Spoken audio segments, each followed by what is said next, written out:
Okay, I want to thank everybody for being here today for the State of the City address. I'm Ken Schmidt, a council member. Mayor Rick Miller was unable to make it there, so I'm here on his behalf. Before we begin, I'd like to recognize our city council members and staff that are present, if you all want to stand up.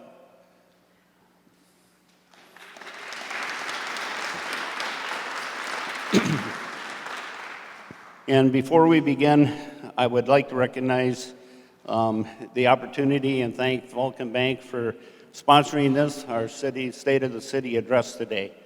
We are not able to host this meeting without their support. I would also like to recognize and thank the Waite Park Chamber for allowing us to be part of their meeting. This meeting gives us great opportunity to provide business and community members with a chance to hear what is going on in our community. The address would also not be possible without our great staff behind the scenes, including Anderson Hughes, John Hammond, Brad Venstra. Thank you all for your work in providing the audio and visual needed for today.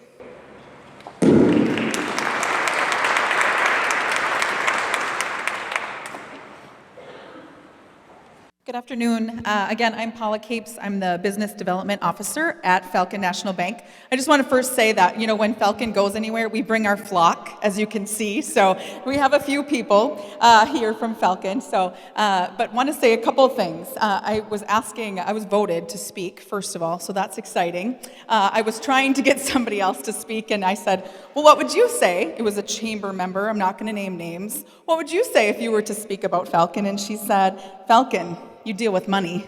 So that is going to be hopefully not the entire presentation. Falcon, we deal with money. But Falcon has hosted several times, and we are grateful to be able to co-host with the City of Waite Park again today. Our goal is not just to talk about our products and services, but more so why it's important to bank local and bank with Falcon. So first of all, as I mentioned, want to give another kudos to City of Waite Park for letting us co-host, Pizza Ranch for catering today and providing the great lunch, and the help of Chamber to make this happen. If we can give them all a round of applause, that'd be great. So Falcon loves to partner with local organizations and businesses in our community. We are thrilled to continue that partnership with the Ledge Amphitheater. So right where we are, can I ask how many of you have been here before to a concert? Raise your hands. All right, that is awesome to see. If you haven't, check it out. It is amazing. What an experience to be here right in our community. Cannot say enough about it. We're grateful that we can continue that relationship with the Ledge and the City of Waite Park. So speaking of relationships, today I'm going to talk about why you should consider switching banks. We have bank on every corner, it seems, right? Along with a chicken place and a car wash. So why Falcon, right? And coffee shop, sure. All right. So why Falcon, though? Is it worth it? To a lot of people, they view banking as a commodity. You just need a bank. You just have to pick one. Or you stay with the one that your parents choose, potentially for you when you first opened your savings or checking account. But not all are created equal.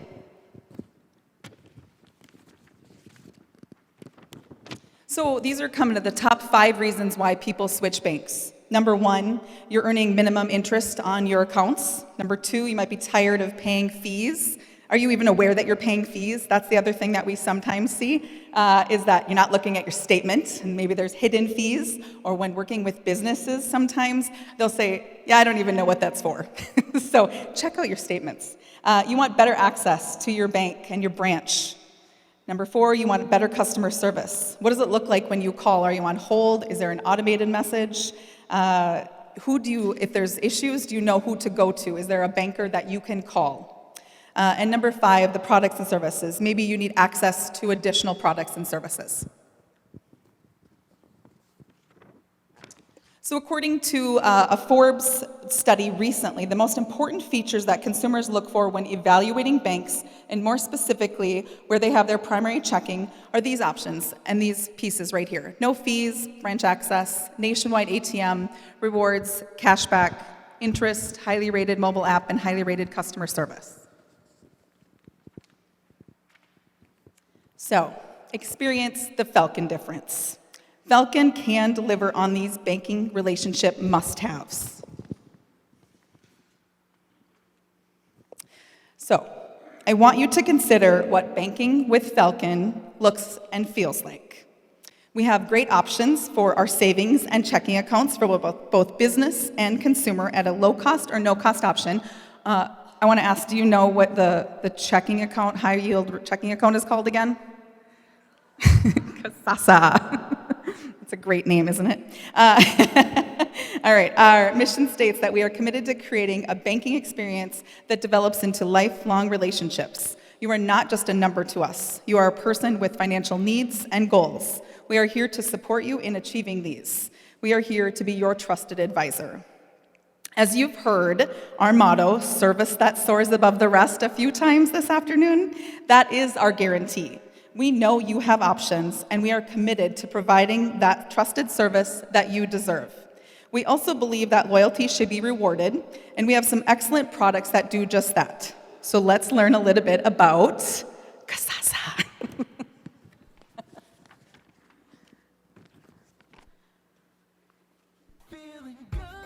Hey, do you have free checking that pays you?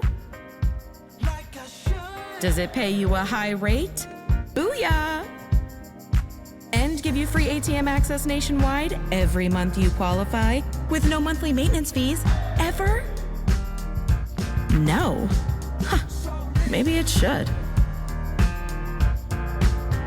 Powerful checking for more powerful moments.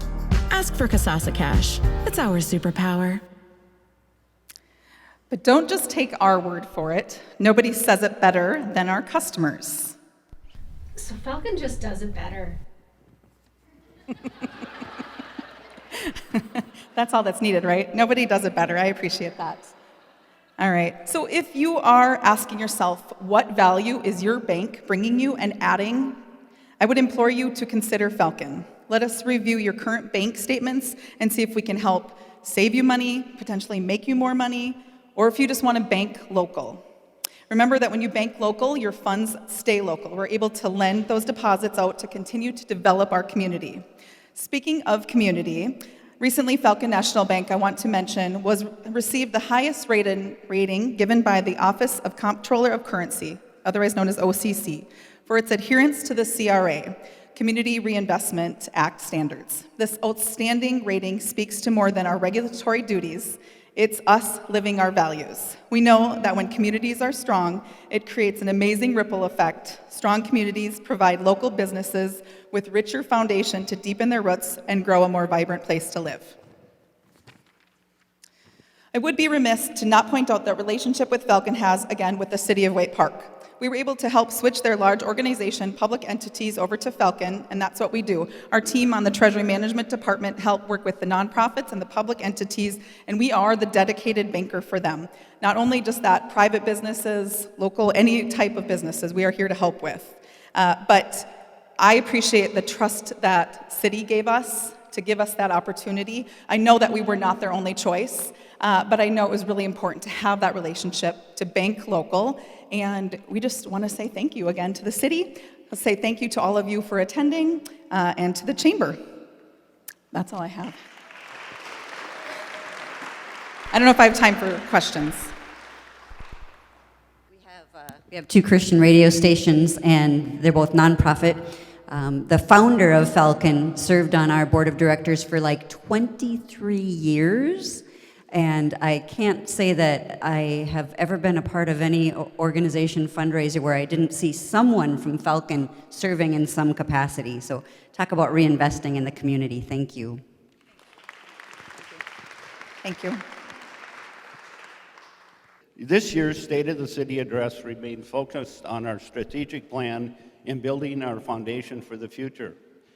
Just as a well-laid foundation ensures stability and resistance, strategic planning ensures that our city is prepared to weather challenges and capitalize on opportunities, sending us on a path towards sustainable growth and prosperity. Many of the things we have been working on have been planned for this next year are focused on building this foundation. So with that, I'm going to do what every good councilman should do, and that is delegate by turning this over to our city administrator, Shauna Johnson, and our management team to share more about the work of the city.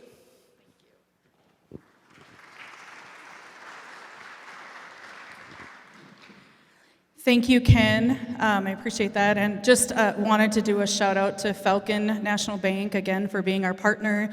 We partner in a lot of ways, banking with the Ledge here, and so I appreciate all of that.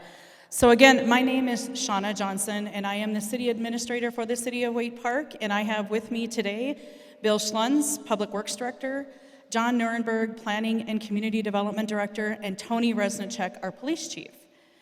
So as we gather here today to discuss the state of our city and focusing on laying our foundation for our future, I can't help but be reminded of a timeless children's character who embodies the spirit of building progress. Meet our Bob the Builder, Jaden.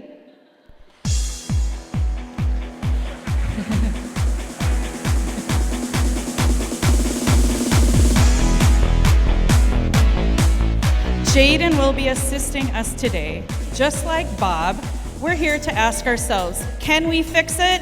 And the resounding answer is, yes, we can. Just as Bob lays the foundation for each of his projects, we too must focus on laying a solid foundation for the future of our city. With determination, collaboration, and a can-do attitude, let's channel our inner Bob the Builder as we share with you our work on building our foundation for our future. Building a solid foundation within our organization has been important. Our focus this past year has been moving forward in on our priorities, engagement, and compensation. And soon Bob's going to come out with our little pillars.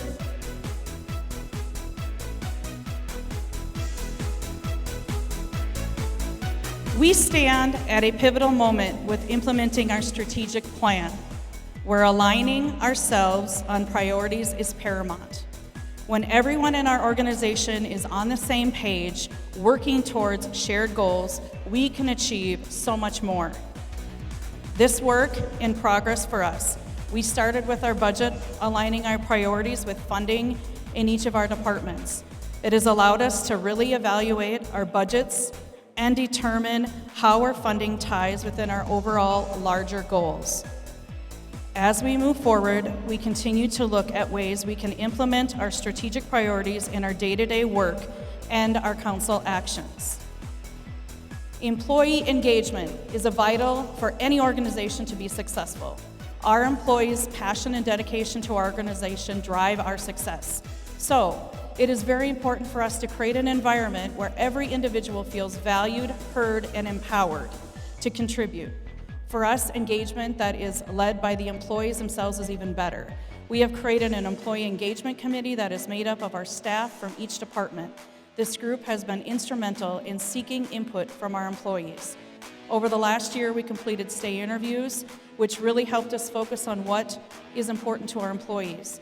Our training, our compensation and benefit package, and our organizational activities are all centered on the input we receive from our employees. Equally important is our commitment to competitive employee compensation. In today's job market, retaining top talent requires more than just competitive salaries.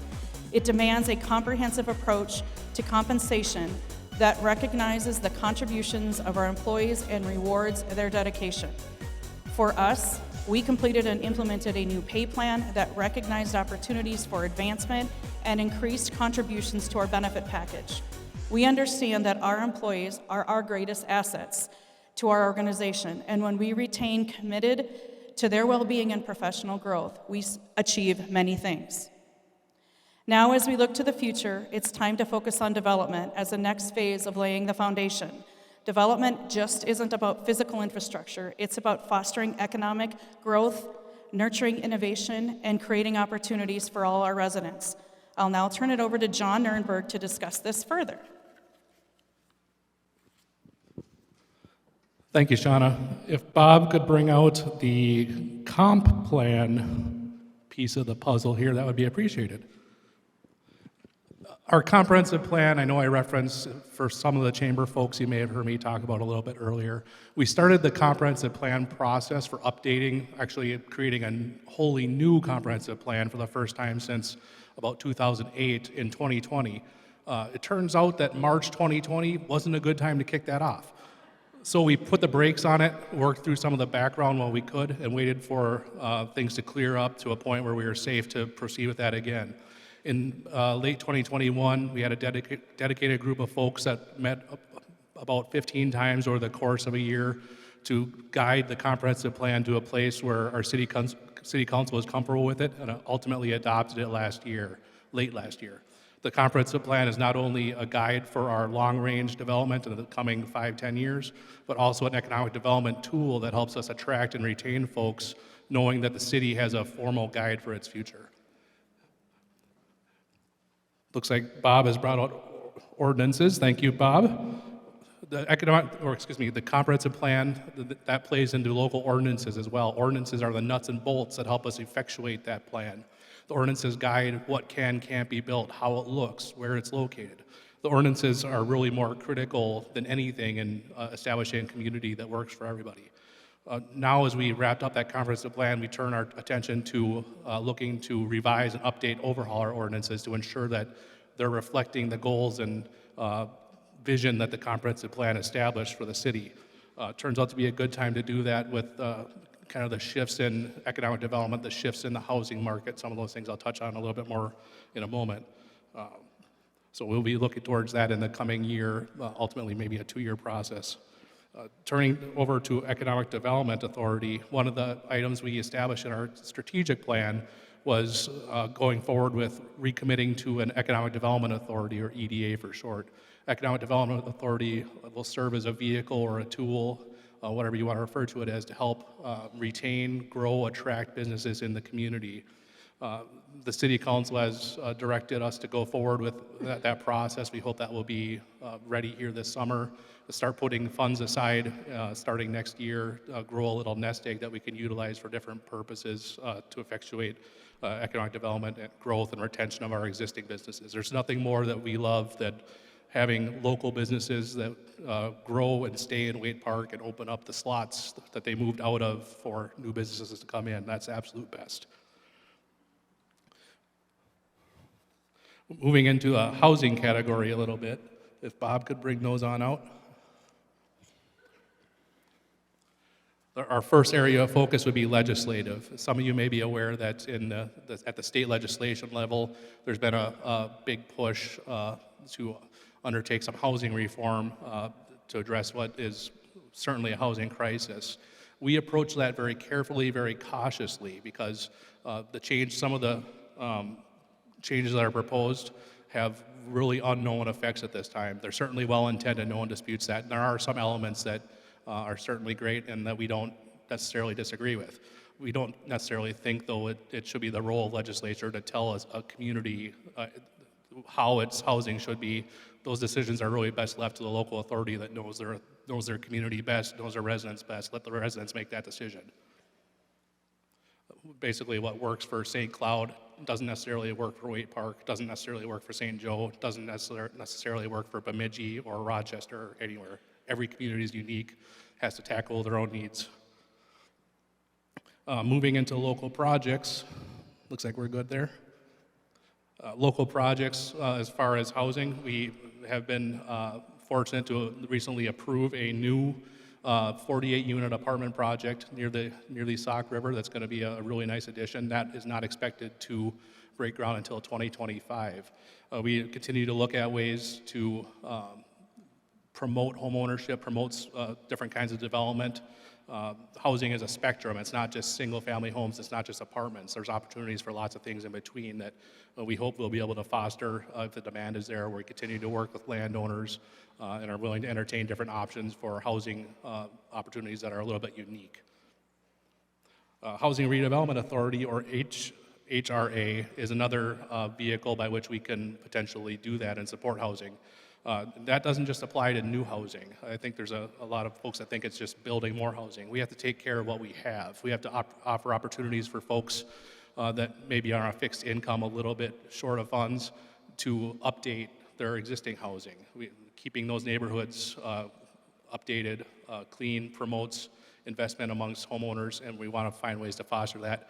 HRA is a mechanism by which we can potentially do that, as well as looking at projects that might offer housing on that continuum from apartments all the way up through owner-occupied and everywhere in between. With that being said, I will turn it over for public safety. I was informed before I got up that my vest is not OSHA approved, so I need to make sure I don't fall or hurt myself.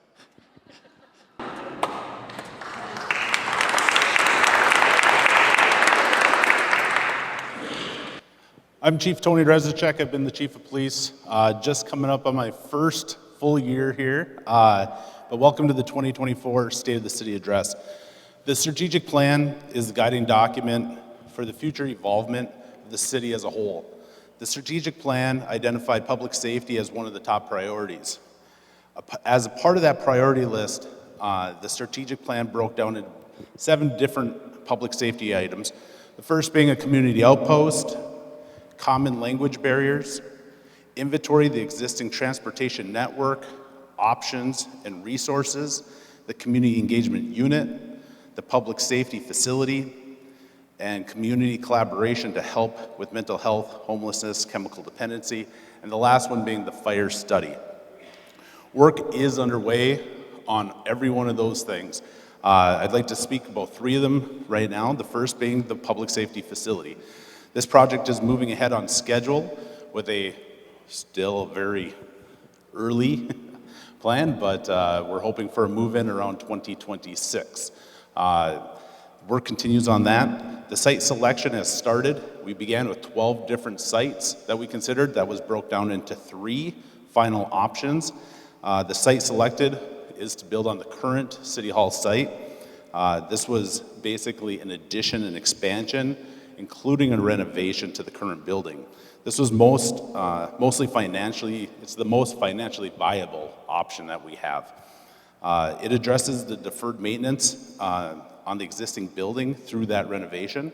The new building is looking to be 20 to 30 years for our future plan, and this should include room for growth, the future needs of the fire department, the police department, and City Hall staff as a whole. The second topic I'd like to talk about is EMS. In 2023, the city entered into a joint powers agreement with Stearns County Emergency Management. Previously, the police chief was the emergency manager for the city. The joint powers agreement, or the JPA, with the county ensures the city has a robust plan that fits into the larger county emergency management plan. It allows for consistent plans, a robust set of resources, and brings the local experts into the roles they are trained in. During a major emergency event, the city as a whole will benefit from these experts being in the mix and will aid to the continuity of operations with our surrounding community organizations. Lastly, for me, is the St. Cloud Fire Department, the SCFD up there. Last June, the Way Park Fire Department found itself understaffed. To ensure timely response to fire relay calls for service, we reached out to St. Cloud Fire Department to help. They helped provide a first truck response to those calls for service. After a number of months of using them, we entered into a joint powers agreement with them, which was agreed upon by the fire department in the city of St. Cloud. This contract provides the framework for the future response to emergencies and to the financial reimbursement for their assistance. The agreement solidified that timely first truck response with the fire department. They've been continuously recruiting to try to increase that staffing within their own structure. We have found some success with implementing or having local businesses, whether it's owners or employees, to join the Way Park Fire Department. They add that critical response to this community. By allowing those employees or business owners being a part of this fire department, they can respond to the community emergencies. I'd highly encourage any local business to consider allowing their employees to take part in this wonderful way to engage with our community and provide that needed public service. So I'll pass it on to Bill.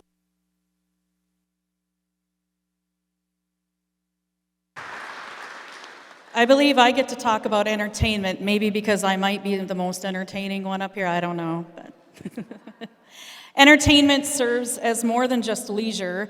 It's a crucial aspect of a city's development plan. By prioritizing entertainment options, we enhance our city's attractiveness to residents, tourists, and businesses alike, driving investment into our community.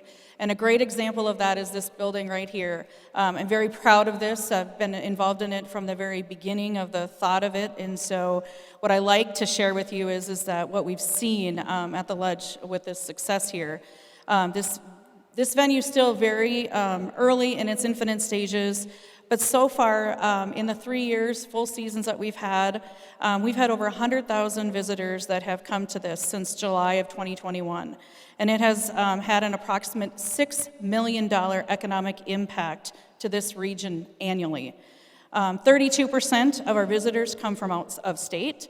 The top Minnesota cities of visitors in 2023, ironically, I think is interesting, Minneapolis, St. Paul, and Brooklyn Park. 49.3% of our visitors stayed overnight, and the average visitor spends about $100 while here visiting the venue. This year, we're excited because we've got more concerts planned. Right now, there's 16 so far, and I know they've talked about even getting up to 18.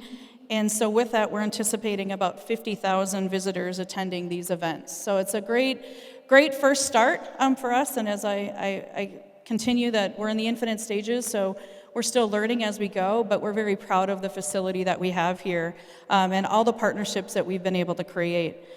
So as we continue to see the impacts of the Ledge on our community in the region, we also intend to find more opportunities within our community where additional entertainment options could be available.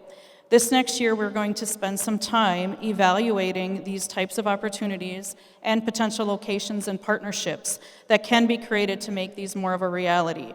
For us, a thriving entertainment scene cultivates creativity, innovation, and resilience, laying the foundation for a future where our community is not just places to live, but a place of inspiration and opportunity.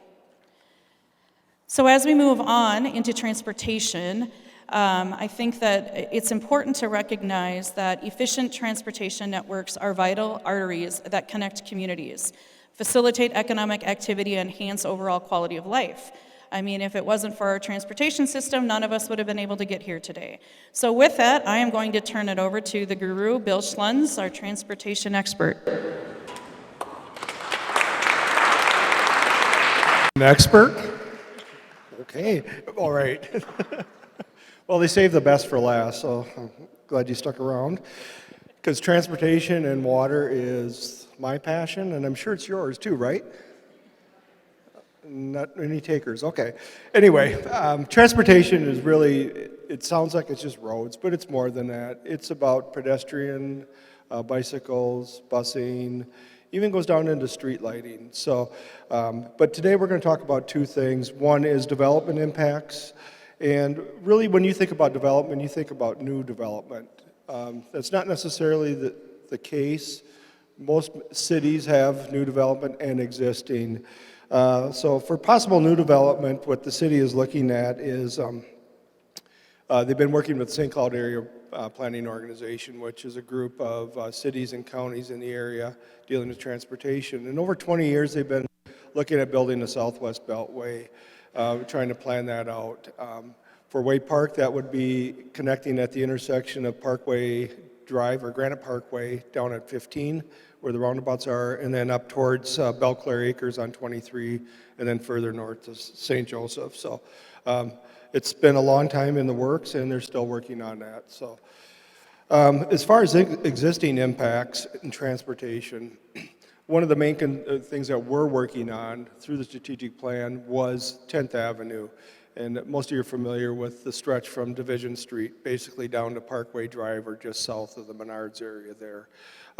We have a bunch of challenges with that area, section of road, a number of offset intersections, no dedicated left turn lanes, so the accidents are frequent. And so we're looking at trying to, what can we do in that area given the right-of-way width and making it a pedestrian-friendly, safe travel zone.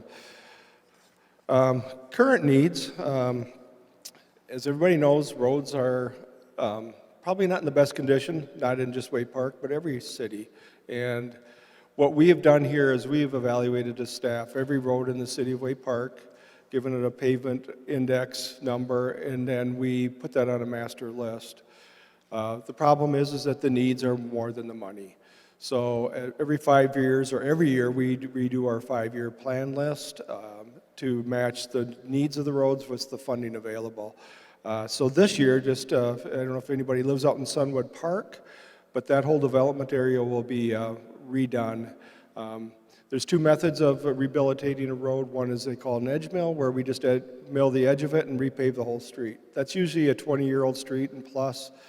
After that, you can only do that about once. Then it turns into a rehabilitation, which costs a lot more. So look for that out there in Sunwood. Now to the exciting part. Does everybody know what PFAS is? I'm sure you probably heard about it. Basically what it is, it's a chemical that they found in the water, and like I said, you probably know it's in everything in your home. It goes from perfumes to popcorn bags to nonstick pans. So unfortunately, City Way Park was notified by the Department of Health that we had PFAS in our groundwater back in 21. We've been working with the Department of Health. At this time, there was no set contaminant level set by the EPA. They guide us and guide all water systems to where they treat their water to. In April, they did finally set the level, which we already knew, and we're still not there yet, so we're going to have treatment done. The good thing is they were telling us that we had to have it done by 26. They pushed it out to 29, so that gives us a little bit more time.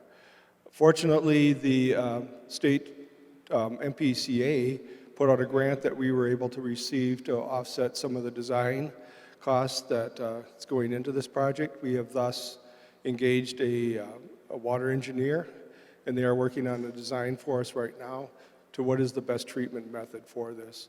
As far as timeline, it's kind of hard to say at this point. I would say the best would be is towards the end of 26, we'd have something done, and as late as 28. And then, and we are also working feverishly on trying to find other outside funding sources to help us with this. So, thank you. If you have any questions, feel free to ask me.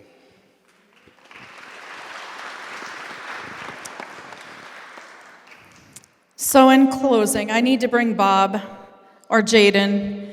Bob is kind of an appropriate title for him. He is our community service officer by day, and this is just Bob by being a nice volunteer and a great employee for the city. So let us embrace the spirit of Bob the Builder as we chart the course for our city's future.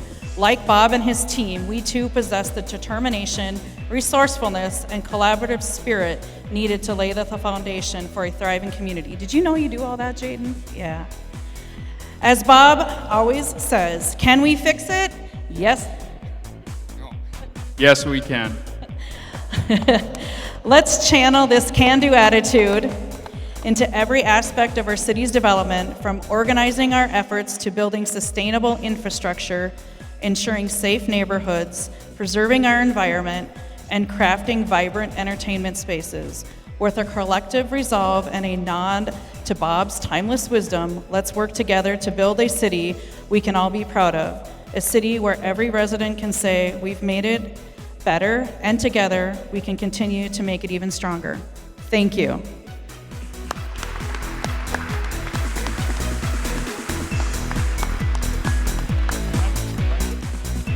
Does anybody have any questions at all for anybody on the panel here? Anybody got anything, comments, concerns?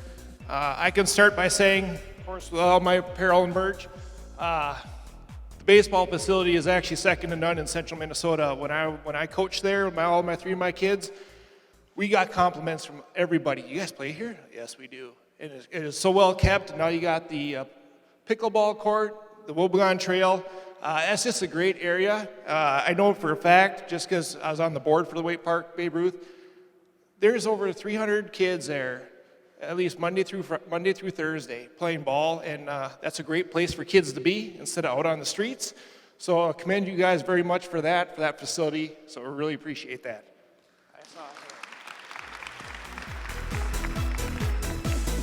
Yeah, I just wanted to verify what Shauna and others were saying about the value of the folks that work here for the city of White Park. As members of RSVP's AmeriCorps Senior Volunteer Program, my wife and I have been volunteering at the Ledge since it started. And the folks that work here, your city staff, are just incredible. In fact, that's what really keeps us wanting to volunteer again. It's a blast to work with them. This place is, the wow factor is just fantastic. Watching people get bowled over by everything about this place. The folks coming in from hundreds of miles away sometimes. But it really comes down to the staff, because they make it so welcoming. And that's why we volunteer year after year. Thank you.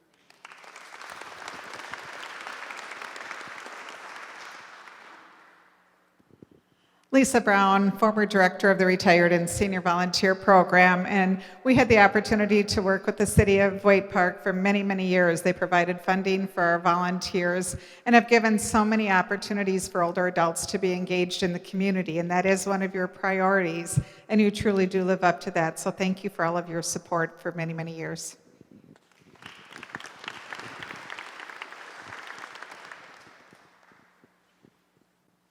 Hi, I just have a quick question. I was wondering about the volunteer firefighter piece. Is that something that you need to live in Waite Park to do, or need to work here? Just wanted to know about that. Thank you for that question. You do not have to live here to be on the Waite Park Fire Department. There is a response time that you have. If you actually have a business here in town, or if you work here in town, you have the ability to do some of those things. So yes, the specific requirements that we have, if you check out on our website, that information is on there. We just changed it. It was a 9-minute response time, and I think, Sarah, I'm looking at you, 15. So you have to live within 15 minutes of the fire.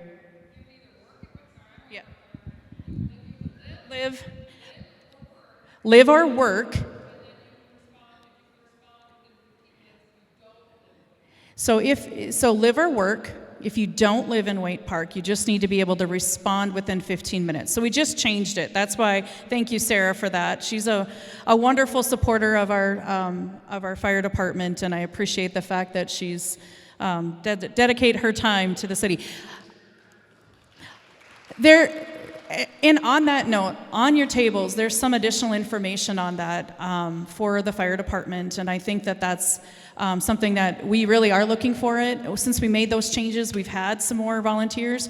And the one thing I just want to reiterate too is that our contract with St. Cloud, we need our volunteers. Our volunteers need to make that contract work for us. And so St. Cloud is not taking over our fire department. We still have our volunteers, and they're vital to our operations of our fire department. But it's nice for us to be able to have that security of utilizing their services for that first response. So, I forget how loud this is. I am also, like I said, a Waite Park firefighter and a business owner here in Waite Park. And so if any of you are ever interested in this, if you have employees who are interested, have them come talk to me. I know one of the questions people have asked me is, well, if you're a firefighter and you get a call and they're at work, how frequent is that? How long does that take? And I can tell you, it doesn't happen that often during the day as much as you'd think. So it's a great way to give back to the community, especially as a Waite Park business owner. If you guys have questions, feel free to come find me afterwards. I just want to give a shout out to RSVP. They have been such an integral part of a lot of our operations, not just here at the Ledge, but we've utilized a lot of their services. I know for quite some time we had, I think, 5 volunteers just within our police department. And so they have been a very great supporter and partnership. So we appreciate the fact that you enjoy coming out here, and we couldn't do that without you guys, so thank you. I do have one. I think it was 2 years ago we talked about getting a canine in Waite Park. Yeah. So about 2 years ago, we had asked for some donations to restart a canine program that had ended prior. Our canine was purchased 2 years ago and has been on the street ever since. His name is Bosco. His handler is Andy Lemkool, who was a patrol officer, and then in July I ended up promoting him to become one of my sergeants. Sergeant Lemkuhl now and Bosco still patrol. Every one of their assigned shifts, they're out and about. If you ever have questions, certainly reach out to the police department, but that is still an active part of our organization right now, and it's going to continue that way, at least for the foreseeable future. Cool. Yeah, I've never seen one. I hope I don't have to, I guess. Oh, I think maybe next year we should get a demonstration. See if those baseball legs are still good, huh? I get my running shoes on. All right, well, thank you very much. Can we get another round of applause for the City of Waite Park?